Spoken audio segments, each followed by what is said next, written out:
Okay, you're viewing. Am I recording? Yes, I think. Wait. Oh yeah, there we go. Okay, so I am recording. So, we're gonna look at chapter 7, 10, and the ADAS model. I want to try to get it in under 40 minutes. I don't know if it's gonna be possible, but yeah, let's try, and if not, I'll just put another video up. Okay, so the first thing is chapter 7. This mostly deals with unemployment, and it also deals with wage and price setting. So you have wage determination and price setting. Um, Let me just put it on there. I don't like that. Let's do it in red so it looks nice. Um, let's see. So, for the unemployment rate, there's not much you need to know because there's a whole like 70 slides explaining what exactly the unemployment rate is. But all you need to know is that the unemployment rate is the amount of people unemployed divided by the civilian labor force.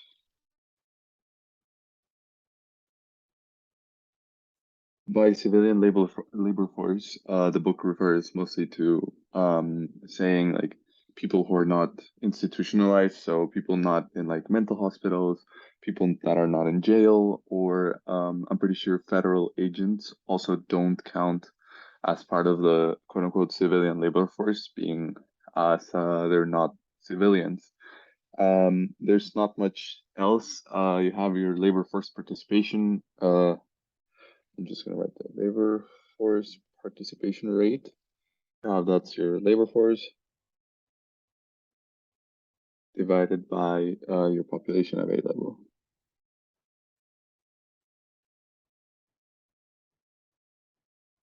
That's all you need to know. Just know that there's like a big relationship between employment and out of the labor force. Out of the labor force mostly means that the workers are discouraged, so they're not actively looking for a job.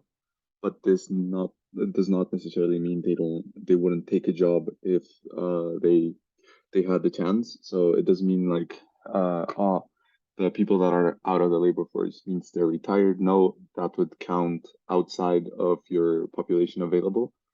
The discouraged workers are just people that are not looking for a job, and this usually means that they stop looking after a month of being fired. So um, when unemployment is high, two things happen. Um, Employed workers' positions are more at risk, and unemployed workers struggle finding new jobs since there are so many people actually looking for jobs, and there are less positions available, and it's higher competition, and people struggle finding new jobs. That's all you need to know about the introductory slides. There's not much. So here we have the first, next up, we have like the first key relationship you have to know for this class. Um, and this will come in later, especially in the ADAS model. So the thing you need to know, and I'm gonna put it in big bold letters. Let's choose a different color. Let's do purple. Why not? So when you decrease unemployment, this causes your wages to increase. So WS, I'm just gonna put wages. So I'm just gonna highlight this. This is one of the key relationships in order to understand further models. Plus, it's good to always know unemployment down, wages up. So companies usually operate above something called a reservation wage. Your reservation wage reservation wage. This is workers. So your worker is indifferent to working or being, let's just put unemployed in little letters. Yeah, that fits. Um, so yeah, that's your reservation wage. It's the worker is indifferent between working or being unemployed since the salary is too low, and companies pay above the reservation wage due to workers having bargaining power. Bargaining power. This just gonna put companies pay above. I'm gonna put because bargaining power. I'm gonna put this.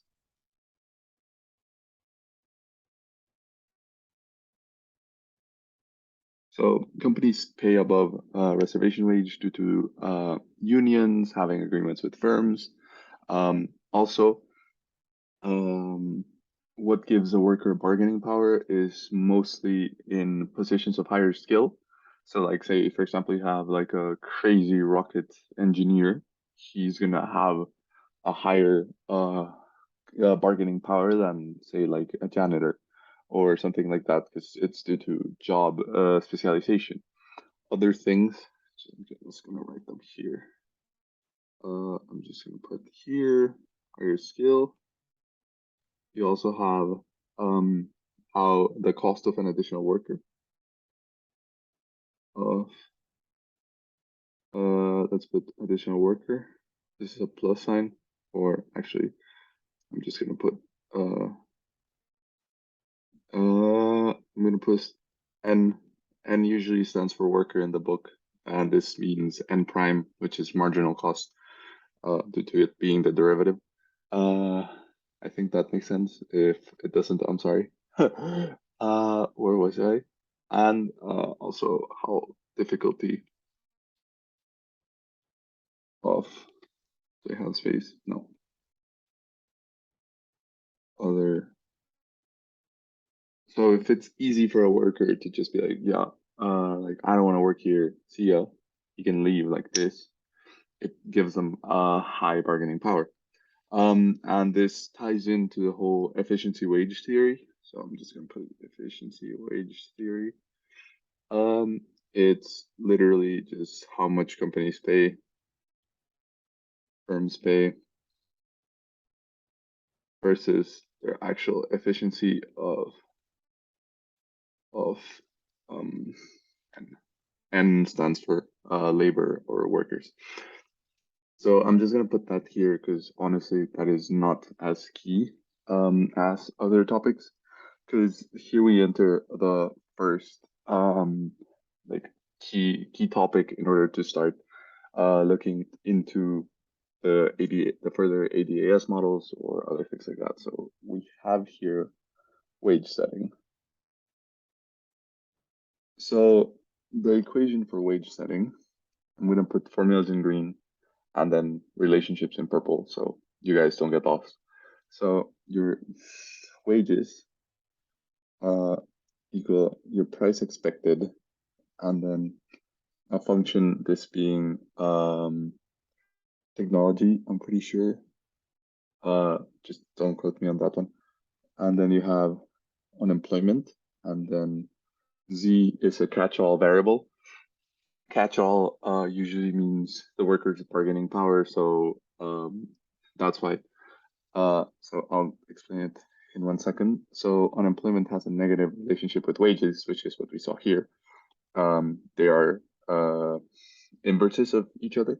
And then you have this, that's a positive. So this is basically bargaining power. I'm actually going to label this here so you guys can see it later. This, I'm going to put Z, because what this means is the higher the bargaining power of a worker, the more they get paid. So that's why this catch-all variable is positive in relationships to wages. And also, I'd like to clarify that this is, if my iPad lets me write, this is nominal wages. we will later see into real wages, which is what companies actually look into. So I'm just gonna label these. So your PE equals the price expected. You have that your U equals unemployment rate. And then your Z is your catch-all variable.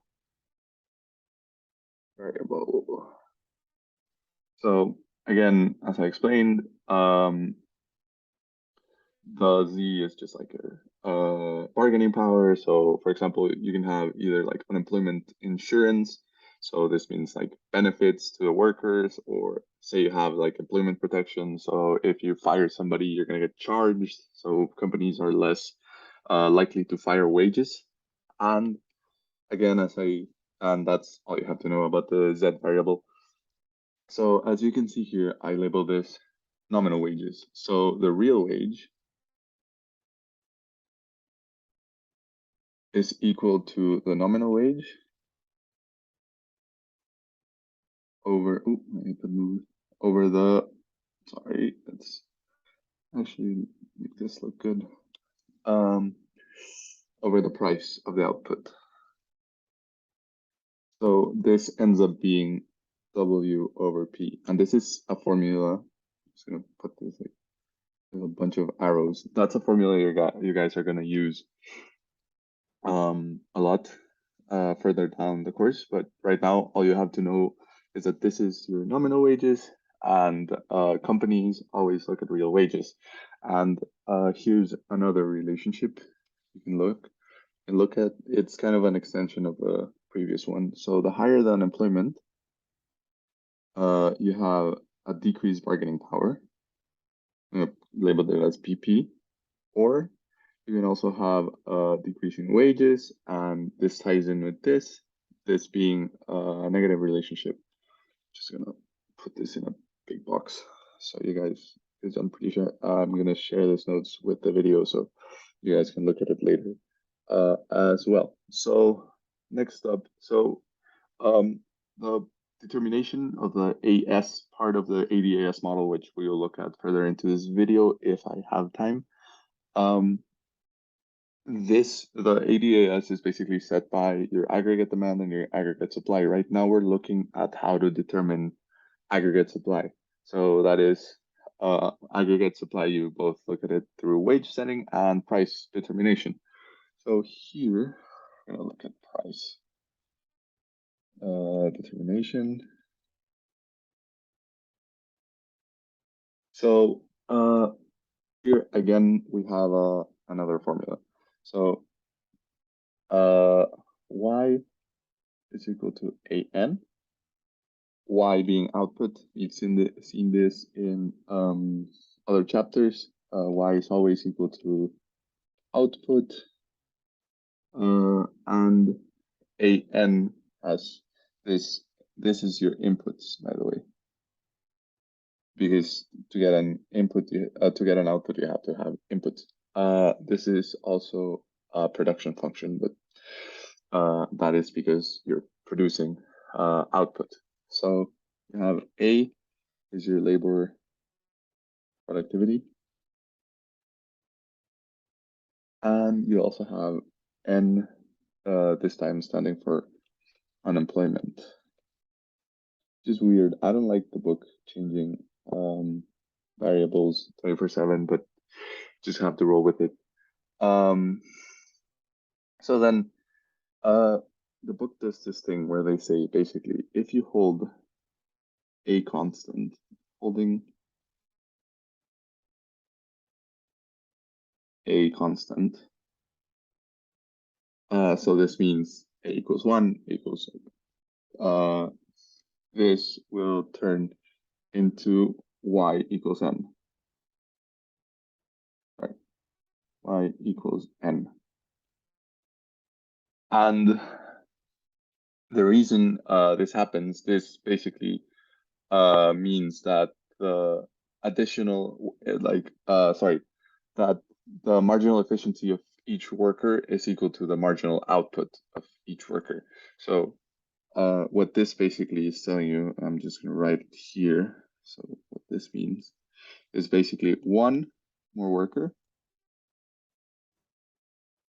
equals one more unit of output. One more unit of Y. Let's put Y.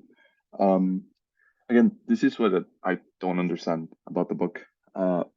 Here they say that N is unemployment, but then N here is workers. So I don't know if I got it confused, but just know that N in its majority is equal to labor or workers. I don't know why they labeled it as unemployment, but it doesn't matter. All you have to know is that holding a constant, one more worker, an additional worker is gonna give you one more unit of Y, and therefore the cost of producing one more unit is also gonna equal the cost of an additional worker. So firms generally charge a markup. So what this means is that you have your cost. So let's put this in. You have your cost. So let's just draw a line here. You have your cost. This is usually equal to N because this is your worker, right? But companies also want to make a profit. So what do? They charge a markup. So you have your markup. Sorry, this is equal to, I got it confused. So you have your cost is equal to wages, because that's what you pay your worker. You don't buy a worker, you pay your worker a wage. And in order to generate a profit, they charge a markup, which is M. So M stands for markup. So that's your markup.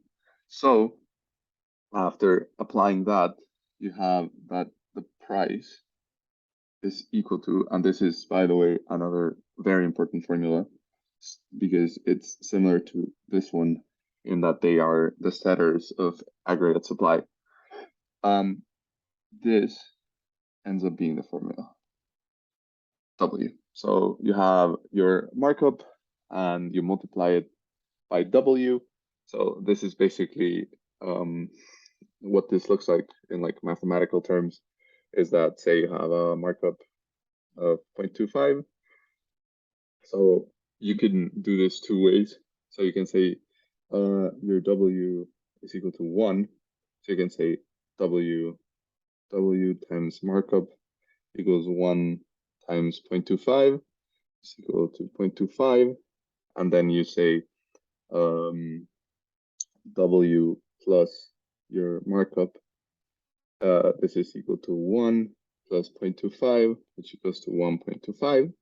Or you can just do 1 plus 0.25 and your wages being 1 times 1 is equals to 1.25 times 1, which also gives you 1.25. So this is the reason why you have this one here. Honestly, just don't get it confused. Don't get confused with my explanation. I just wanted to show you guys also how or why that one's there because it's just a bit out of nowhere. So here is the biggest part of chapter 7, which is determining whether or where the AS curve stands. So you have two ways of doing it. So you have, I'm going to put this in a little chart. So you have I'm going to put your real wage, which as you remember from a couple of slides, your real wage is W over P. You have your real wage via wage setting. And you have also your real wage via price determination. So again, just to get this, you have that your WP, or sorry, I'm not gonna have space. You have that your WP is equal to F of U, which is unemployment, and Z, which is again your catch-all variable. And I'm just gonna label this again positive. The only thing you have to note here about real wage via wage setting is that if you remember, we used expected price here. So we used expected price here. For real wage setting, you have to use real price, like actual uses P, not price expected. That's the only thing you have to know. And again, it follows the same negative relationship as the previous example. So when you increase unemployment, your real wage is going to go down. If you decrease unemployment, your real wage is going to go up. So on the other side, you also have that your real wage via price setting is equal to 1 over 1 plus m, m being your markup. And another key relationship here is that when m goes up, so when markup goes up, there's a decrease in real wage. So I'm gonna put this again in another box so you guys can memorize the relationships. That's everything you need to know for macroeconomics. It's just basically relationships, relationships, and relationships. That's everything else. Everything else doesn't really matter. If you know how to connect the dots, you're gonna be fine. So what does this look like on a graph? So I'm gonna draw a nice graph. Oh God, thank you, iPad. I don't care, honestly. They have that there. And let's put this, I'm gonna put this in a different color. Let's put this in, so like you guys can see where so you have your wage setting in orange, and then I'm gonna use, what should I use? Should I use green? No, because then I'm just gonna use, oh wow, this ends up being the hardest part of the economics, just choosing which colors to use for your graph. So I'm just gonna put this here. So the graph ends up looking kind of like this. So you have a decreasing wage setting curve. So I'm just gonna label this wage setting. And you have a horizontal price setting curve. And here you have your real wages. So this is in black, or P. And here you have your unemployment rate.